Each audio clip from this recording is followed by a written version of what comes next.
Thank you. And before we move to the next item of business, members will wish to join me in welcoming to our gallery the Right Honourable David Carter MP, Speaker of the New Zealand House of Representatives.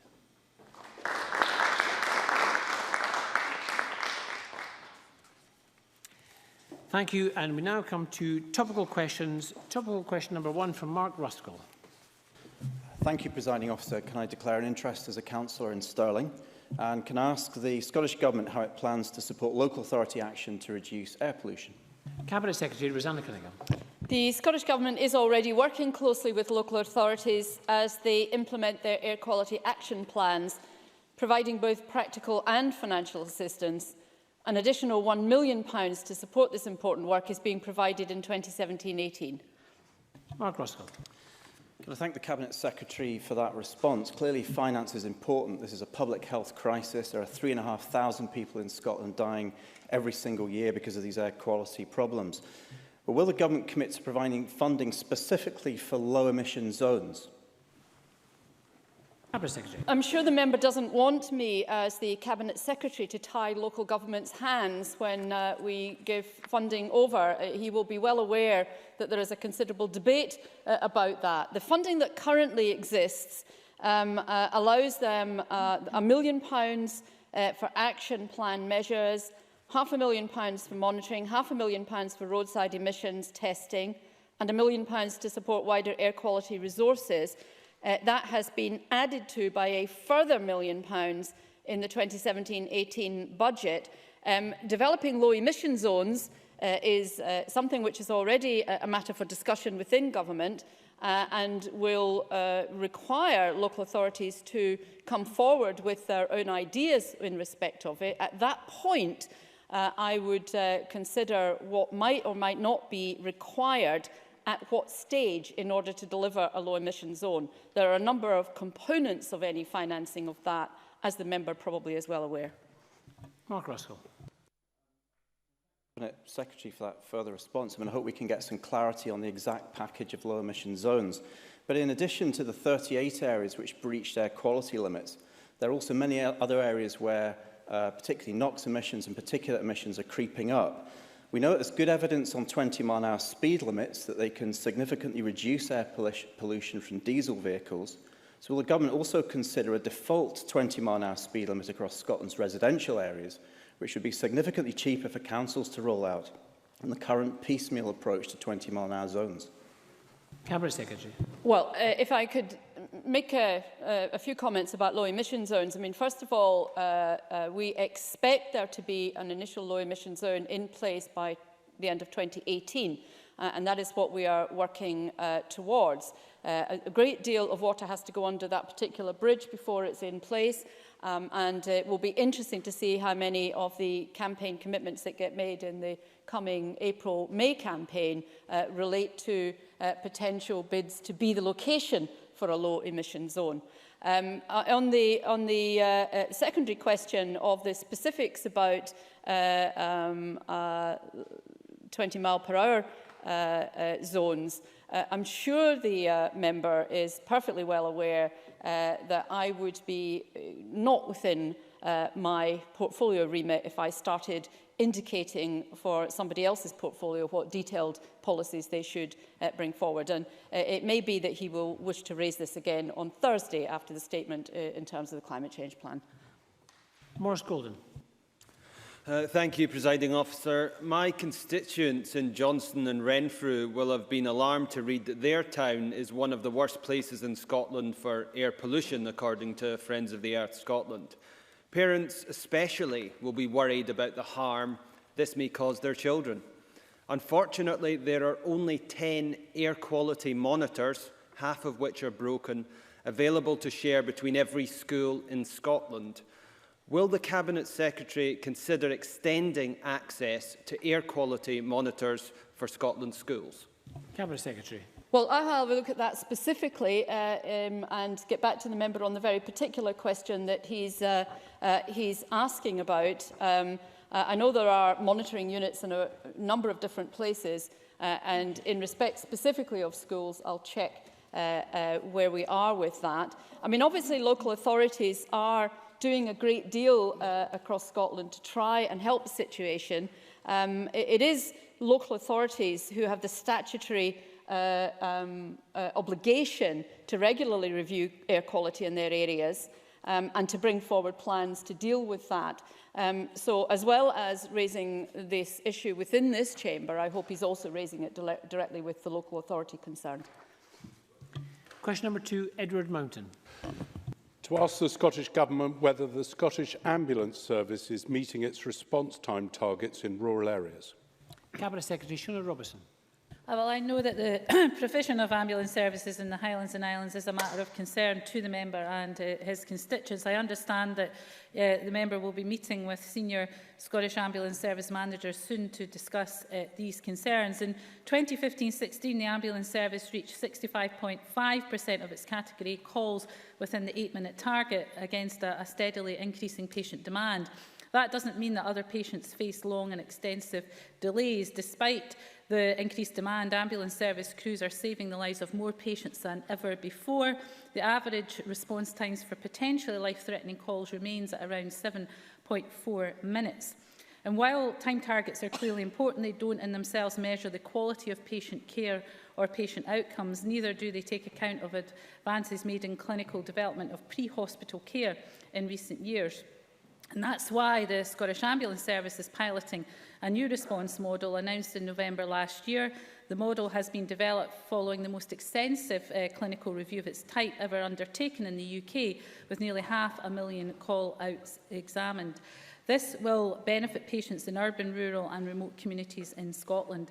The Scottish Government and the Scottish Ambulance Service are both committed to ensuring patients across Scotland receive the best care possible, and that's why we've invested an extra £11.4 million in the Scottish Ambulance Service for 2016-17, which will include the recruitment of 200 extra paramedics as part of our commitment to training 1,000 more paramedics over the next 5 years. The funding will help to improve care across Scotland, including in some of our most remote and rural communities.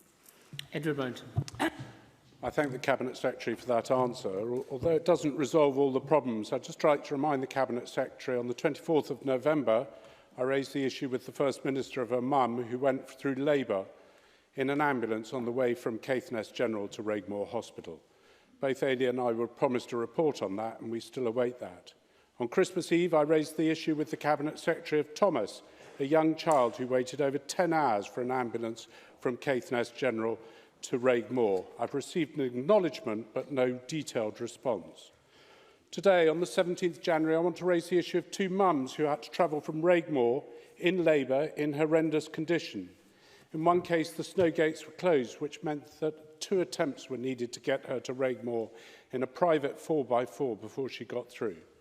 What is clear to me and the people of Caithness, I believe, is that NHS Highland management model for Caithness Hospital is not working.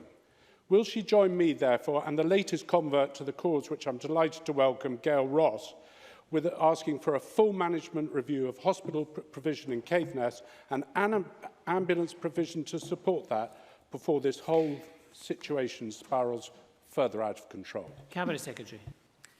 Well, can I first of all ask Edward Mountain to ensure that the detail of any individual patients that he's raised are sent on to my office, and of course I think the senior managers that he's meeting with would be keen to discuss with him any individual patient issues. It's important to get to the bottom of any individual patient cases that have been raised.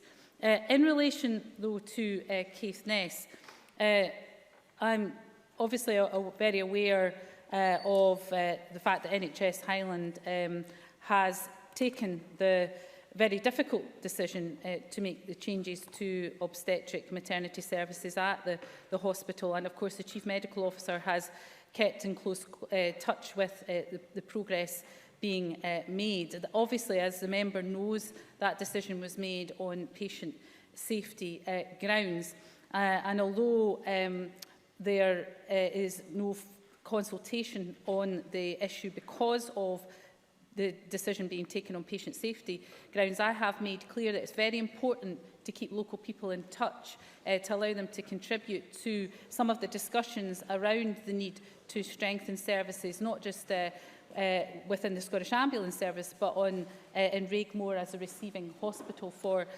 those cases. It's very important that we deliver safe and high-quality services to pregnant women and newborn babies in Scotland, and that when adverse events happen, that we reflect and learn the lessons to ensure that they're never repeated. We want to make sure that all women receive the best services. That's why we initiated a review of maternity and neonatal services across Scotland, which now has reported to me and will be published shortly. I would expect managers within NHS Highland to ensure that the services they deliver for any women and newborn babies across any area of the Highlands, that they're in line with the outcomes and the recommendations of the Maternity and Neonatal Services report, and I will make sure that Highland follow up on that under the guidance of the Chief Medical Officer. There's time for some additional brief supplementaries. Mr Mountain, do you want another supplementary?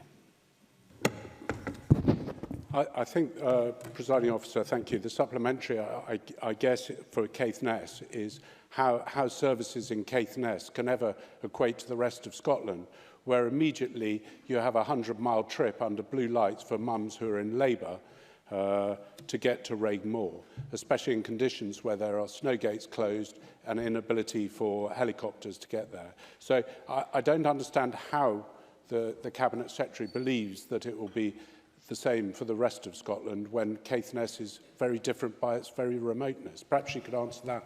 Cabinet Secretary. Well, first of all, I'm sure the member will appreciate that if a report after an adverse incident says that a service is not safe, that is not something that anybody can ignore, whether that's me as the Cabinet Secretary for Health or indeed managers within NHS Highland. That would be extremely irresponsible of them to have ignored a report that said that service was not a safe service. Now, if you look across the Highland, there are many services that are midwife-led services that are, again, being delivered in remote and rural areas. What's important is the infrastructure and the protocols are there to ensure that the Scottish Ambulance Service is responding in the way that it needs to ensure safe transfer of women, and that should happen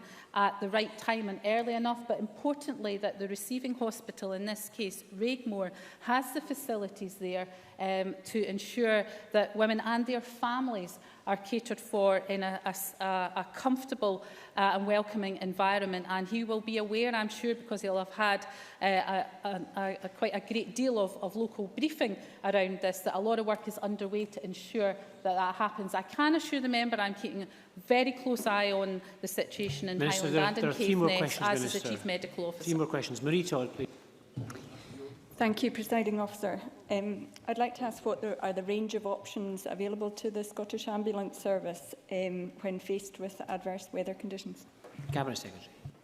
Well, adverse incident calls are assessed, and if access to a remote patient is identified, then the service will assess their capabilities to respond, either through their SORT team, those who undertake specialist training to drive off-road, or indeed the air ambulance services. If that's not possible due to availability of resource or severe weather conditions, then the ambulance service would seek assistance from partner organisations, whether that's the MOD or HM Coast Guard aircraft.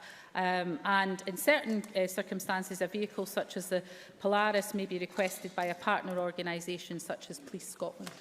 Rhoda Grant. Thank you, Presiding Officer. It's very difficult to argue with patient safety and the reason for changing the way a service is delivered, but I have asked NHS Highland, and I will ask the Cabinet Secretary today, what risk assessment has been undertaken of the alternative of taking women down in labour to Inverness when the appropriate vehicles are not available to take them?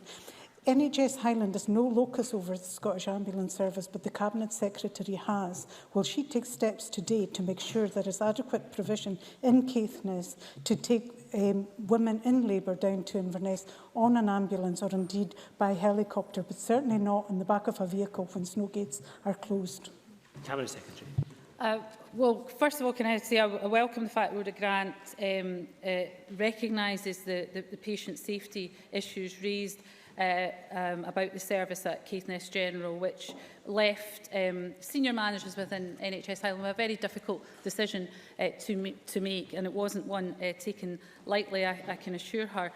I have made it very, very clear that the expectations around the service delivery to expectant women, pregnant women and, in fact, their newborn babies in Highland relies as much on the Scottish Ambulance Service response as it does on NHS Highland. I can assure her that there has been very close working and collaboration between the Scottish Ambulance Service and NHS Highland, and that, in fact, I have asked for regular updates from both organisations to ensure that they're working together to make sure that not just the safe transfer of women and in fact any other patients requiring transfer takes place, but that indeed the receiving hospital Regmore has the facilities that are there in quality for not just the women but their families as well. Very happy to keep Rhoda Grant and indeed any other member updated on that, but I can assure her that the role of the Scottish Ambulance Service there is critical. And as succinctly as possible, Richard Lockhead. The Cabinet Secretary may be aware that one factor that was influencing response times in Murray was the use of emergency vehicles for inter-hospital transfers between Dr Grayson Elgin and ARI in Aberdeen, which is now thankfully being addressed by a new post to coordinate better use of the emergency vehicles and non-emergency vehicles, so that the emergency vehicles are available to answer 999 calls. Would the Cabinet Secretary be willing to ensure her officials closely monitor the progress of that change to ensure it is being effective and to see if any further intervention is required? Cabinet Secretary. Yes, I'm happy to agree to do that. The Scottish Ambulance Service has an urgent tier vehicle based in Elgin, which can be used to safely transfer patients who don't need an NE ambulance. And as the member has just alluded to, the service has also recently invested and deployed 2 specialist paramedics in Elgin. They cover Elgin and the surrounding area and provide an enhanced response for patients. The service is able to now manage a range of clinical needs in the area, and this includes treating patients at home, referring patients or conveying patients to hospital. And I'm certainly happy to keep Richard Lockhead informed of the development of that service. Thank you, Cabinet Secretary. We'll now move on to a debate in the name of Mike Russell, and we'll just take 2 seconds to change seats.